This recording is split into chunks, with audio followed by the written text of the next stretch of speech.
Do you want a laptop that you can walk into a boardroom and not disturb anyone while playing, Battlefield 4, for example? Well, this could be it. Stick around for the awesome review of the MSI PE60.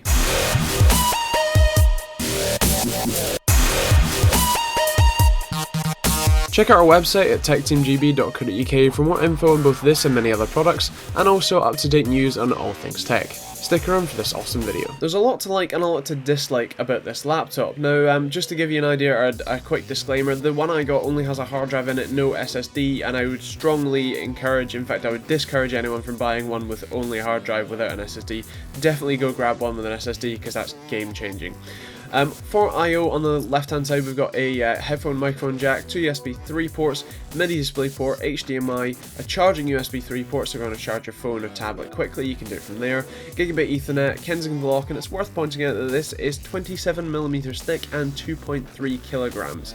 That's pretty crazy for such a kind of beast laptop, really. It is 15.6 inch, but nonetheless it is still awesome. Now on the right hand side we have DC in, SD card reader, a USB 2 port, and for some reason a disk drive. I don't know why. It is there if you want to use it. I haven't used one for ages, but hey, if you want to use it, it's there. On the back you'll have the two vents for the dual fan design, which still rocks in this beast, and helps keep the i7 5720 HQ cool, as well as the 960M, very cool indeed. You also get the cool Prestige logo. Obviously this is the Prestige series as opposed to the gaming series, so GS and GE. And yeah, if you get that joke, leave a like down below. The speakers are pointing to the wrong head. Yeah, nonetheless, you also get some sort of activity LEDs for hard drive, Wi-Fi and charging. Now, other thing to point out with the speakers, by the way, is that if you have it on a hard surface, the subwoofer sounds great, the whole speakers are amazing, but if you have it on your lap or something like that, or just not on a hard surface, the speakers sound really tinny because the bass doesn't reflect off of anything, and therefore you just get the bass shooting away from you. Now, the keyboard, it's got the usual cardinal sins with the terrible enter key, and personally, I know it's a gaming-centered feature, but I like the Windows key in the left, and I'd rather be able to sort of just turn it off. Also, the trackpad wasn't the best for me. It has some physical, left and right click buttons, and I really kind of don't like that after spending any time with a GS70 or GS60. Now, the most redeeming feature about this laptop is definitely the IPS 1080p screen. It's fantastic, and it has a color switching, or sort of like a color switching button right next to the power button and the turbo fan button, where you can basically switch between sRGB, gamer, designer profiles and all that sort of stuff. I personally leave it on sRGB, and there are some amazing colors to be had with this. It's just fantastic. Also, viewing angles, it's incredible. I mean, I'm not really pushing it to the limits in this clip, but you can literally be sitting almost like diagonal, or like so that you practically can't see any more of the screen. You can still see it. It's insane. Just to give you an idea, the power brick is a standard 150 watt power brick, same with most MSI laptops, and yeah, it's basically about 7 inches. It's a little bit bigger than my 5-inch Moto G, so that gives you a bit of an idea. And yeah, it's not too bad. It's not too bad to travel with. Also, just to give you an idea, this is definitely a laptop you could take to school or something like that. It's actually relatively quiet. We'll do a noise test in a second. And yeah, just to give you an idea of temperatures, if you did want to play games at the back of the classroom, you actually wouldn't set the classroom on fire with this one.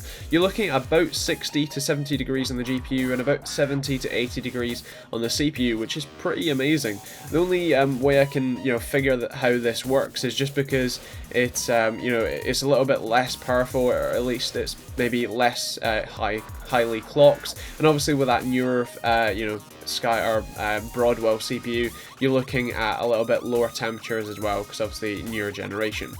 In terms of gaming performance, I know this isn't definitely a gaming centered laptop, but I thought I'd do some anyway, and as you can see, it's pretty damn good. All of these games are running on ultra, the same, ultra high settings, which is the same that we run, desktop graphics cards on, and as you can see, this is still doing pretty damn well, which is awesome.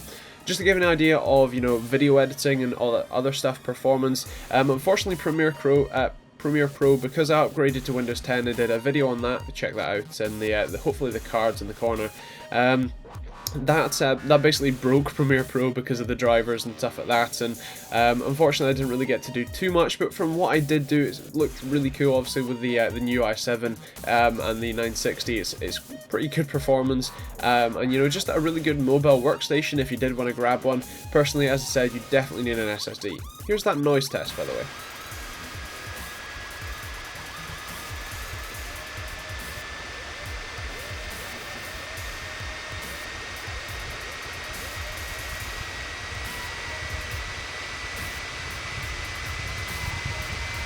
So as you heard, it is still fairly loud, but obviously it's a dual fan design to keep the GPU and CPU quite cool, so you know, that's pretty good, especially, you know, the thermal performance you get as well. Now, in terms of just giving you an opinion of what I did and didn't like about it, the biggest deal breaker, as I said at the start, was just that not having an SSD is really a terrible experience with just a hard drive nowadays.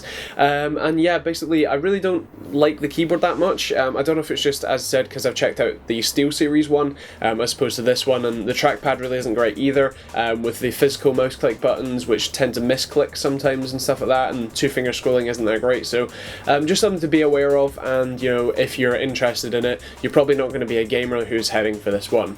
Definitely the biggest redeeming feature is that screen though, and obviously the power behind it. The screen has some, you know, amazing colours. Obviously it's IPS, so you get some, you know, amazing colours, great viewing angles and stuff like that. So if you are something like an artist or designer, or you know, 3D model or something like that, this could be the laptop you want to head for, just because you may not care too much about how the keyboard and mouse works, because you'll probably use an external mouse anyway, but for, you know, that screen and obviously the power behind it's pretty good as well.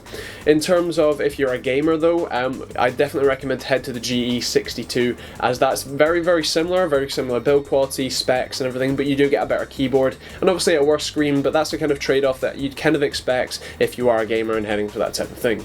So in terms of pros and cons, obviously the screen is a really redeeming factor. I really like the power for that 960M, and the design is definitely very sleek and cool, and it's definitely pretty awesome. In terms of cons, you know, I really don't like the keyboard and mouse personally, but it may be a trade-off that you want to make for that screen, and it may not even be that bad for you. It just depends on what you think of it. Obviously the hard drive, or not having an SSD, is a fairly limited case. As far as I've found, it is fairly hard to find one without a hard drive, without an SSD, so you know, keep that in mind if you're looking for one. Now in terms of scores, we're going to give it a 4 for value for money, because it's, you know, pretty good value for money if you're the right person for it. 4 for performance, because it's a great laptop, and obviously the 960M is pretty powerful. In terms of, you know, functionality, it's also going to get a 4. I know the keyboard and mouse aren't great, but the screen really does make up for it if you're, you know, the right person for it again. And yet in terms of style, it's going to have to get a 5, because it's really, you know, I really like the look of it, very sort of brushed aluminium, silver type thing. It looks really cool. And in terms of TechteamGB score, it's going to get a 4, just because it is a great laptop if you are the right person for it, you know, a designer or something like that. So yeah, just bear that in mind if you're looking for one. As I said, if you are a gamer, head for the GE. If you're a designer, head for this one. So that's pretty much it. If you want to learn any more information about the laptops, you know, detailed specs or anything, check out the link down below, the cards up there. And yeah, other than that, thanks for watching. If you enjoyed the video, hit the like button, and don't forget to subscribe as well. That helps us out. If you do want to buy this laptop, by the way, check out our Amazon link down below. It helps us out a lot if you buy this laptop or anything else on Amazon, you know, pants or water. People have bought all of those things on Amazon through our links. So yeah, check out that link. We're all across the world, so yeah, check it out. Other than that, as I said, like if you enjoyed it, dislike if you dislike it, but leave a comment and let us know what you thought of the video. If you did dislike it, let us know what you did dislike, and we'll change that in the next video. And yeah, other than that, thanks for watching. Check out some of our other videos. Feel free to check out some of our awesome and ridiculously soft hoodies, t-shirts, or even pencil skirts if you really want, or laptop covers if you want to cover your new PE60. Other than that, subscribe, check us out on Twitter or Facebook. I do kind of little videos on Facebook, so if you want to check that out, and check out some of our other videos over there as well. Other than that, thanks for watching, we'll see you on the next one.